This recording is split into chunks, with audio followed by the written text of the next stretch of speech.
Hi, this is Andrew again. I serve as one of the spokespersons for Nehemiah Reset. Today, I wanted to talk to you about the Pentateuch. The term Pentateuch refers to the first 5 books of the Bible: Genesis, Exodus, Leviticus, Numbers, and Deuteronomy. In the Hebrew Bible and Judaism, these books are referred to as the Torah. They are considered sacred and authoritative. Jewish and Christian traditions ascribe the Pentateuch to Moses. However, modern scholarship is divided on the authorship and composition history of the Pentateuch. Some have asserted that the Pentateuch was compiled over a period of centuries as multiple authors or communities produced distinct versions of Israel's early history and laws. Julius Wellhausen, 1844 to 1918, articulated the most influential version of this theory, identifying 4 sources in the Pentateuch that he called J, E, D, and P. This model for the origin of the Pentateuch is called the documentary hypothesis. Proponents of the documentary hypothesis identify and categorize supposed unique sources within the Pentateuch based on changes in style, vocabulary, and content. Over time, according to this view, various editors called redactors combined the source documents and added other material to create the Pentateuch as we know it. However, there is no real consensus about the documentary hypothesis in modern scholarship. Even among those who hold to the viewpoint, there is great variation in how the theoretical sources are understood, divided, and how many sources there are. Current opinions on the composition of the Pentateuch vary widely, from affirming traditional Mosaic authorship to complex theories involving multiple sources being woven together over centuries of textual transmission. Nonetheless, J, E, D, and P are still often used as convenient labels for identifying different types of content in the Pentateuch, apart from questions of sources or authorship. Content and themes of each book. The fundamental purpose of the Pentateuch is to define the origin, mission, and institutions of Israel as God's elect nation, chosen for his purposes in the world. Utilizing multiple settings, narratives, and laws, the Pentateuch articulates this viewpoint. The first book of the Pentateuch is Genesis.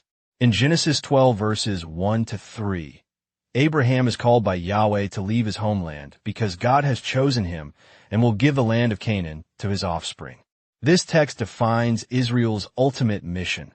All the nations of earth will find blessing through Abraham's offspring.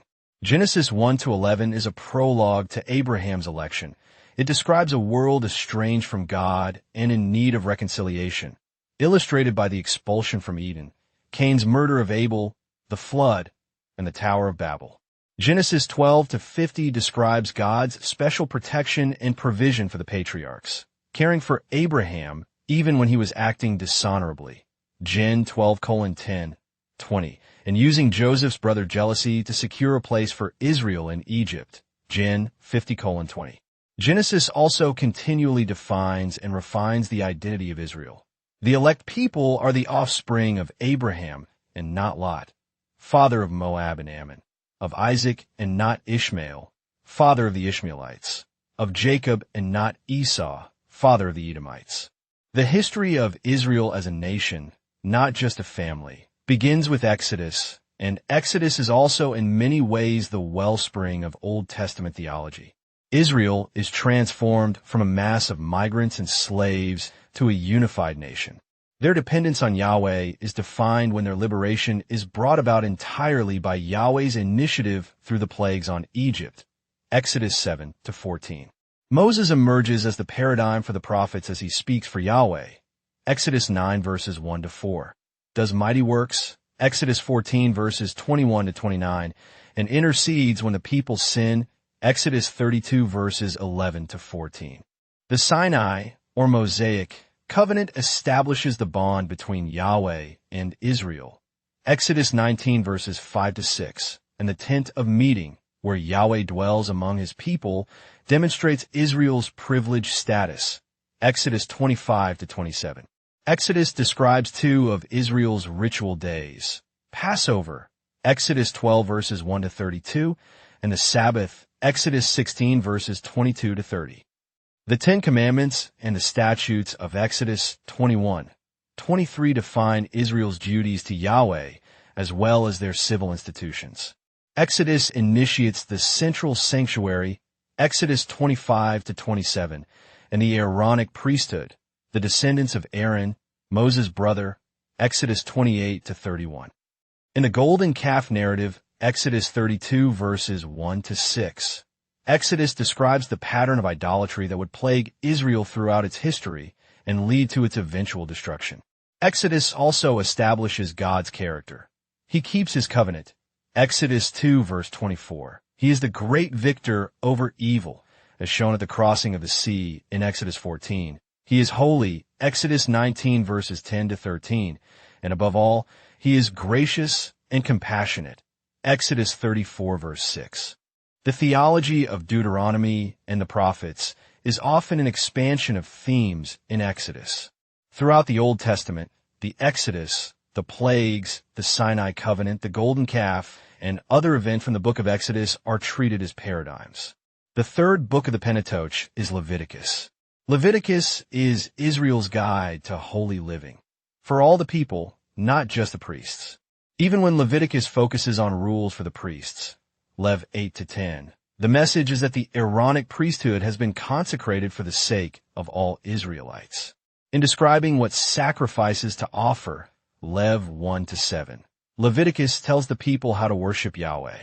All of life becomes sacred through the introduction of ritual into matters of food, dress, and care for the body, with respect to diet in Lev 11, childbirth in Lev 12, and contagion in Lev 13-14. Holiness, however, is not just a matter of ritual cleanness.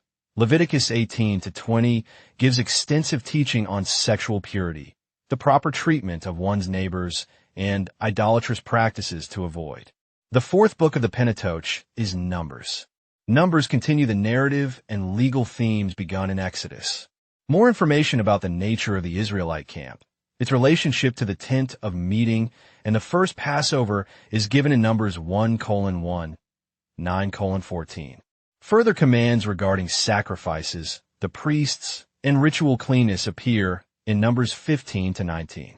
The pattern of Israelite disobedience also continues. Another incident involving complaints about food and the appearance of quail occurs in Numbers 11:1-35. Compare Exodus 16 verse 13. And another incident in Meribah involving thirst takes place in Numbers 20:1-13. Compare Exodus 17 verses 1-7. The people again rebel against the directives regarding the invasion of Canaan in Numbers 14:1-45, with catastrophic results. And as with the golden calf, Moses again intercedes for them. Number 15:13-19. See Exodus 32 verses 11-14. 34:6-7. On the other hand, the Balaam episode, number 22-24, illustrates the principle from Genesis 12 verse 3 that Yahweh comes to the defense of his people, cursing those who curse Israel. The last book of the Pentateuch is Deuteronomy. Deuteronomy is both the summation of the Pentateuch and essentially the first book of prophecy. The book is basically Moses' prophetic sermon, and it foretells Israel's disobedience, destruction, and eventual restoration. Deuteronomy 29-22, 30-5. Deuteronomy 1-4 summarizes the story of Israel in the wilderness, and the bulk of Deuteronomy 5-26 restates, expands upon, or modifies the laws given in Exodus, Leviticus, and Numbers. Deuteronomy 5 verses 1-21, for example, restates the Ten Commandments from Exodus 20:1-17. Deuteronomy is also the restatement of the Sinai covenant between Yahweh and Israel. The book is similar to suzerain vassal treaties from the 14th century BC. In these treaties, a superior suzerain state makes a covenant with a subordinate vassal state. This type of relationship is similar to Yahweh's covenant with Israel. Thus, Deuteronomy is in some respect similar to these ancient treaties. So how does the Pentateuch relate to the rest of Scripture? Taken as a whole, the Pentateuch is a coherent and unified work. Together, these books assert that people are estranged from Yahweh due to sin. But Yahweh chose Israel and gave them a unique identity and mission as his people in order to bring blessing to all the nations of the earth. In the histories and prophecies of the Old Testament, Israel, like the rest of the humanity, demonstrates its sinfulness. But the promise of salvation is sustained as prophets pointed Yahweh's people toward a new and marvelous work that he would do in the future. In the Messiah, Jesus, we see how Yahweh's covenant love finally overcomes human sin and discover that truly salvation is from the Jews. John 4, verse 22.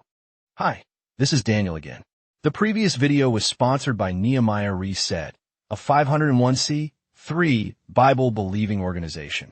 Our mission is to assist Christians in developing a stronger biblical worldview as it pertains to relevant cultural and biblical issues. We seek to inform Christ followers, equip them, and mobilize them into action to vote their biblical values and to actively engage in our culture locally and at the national level.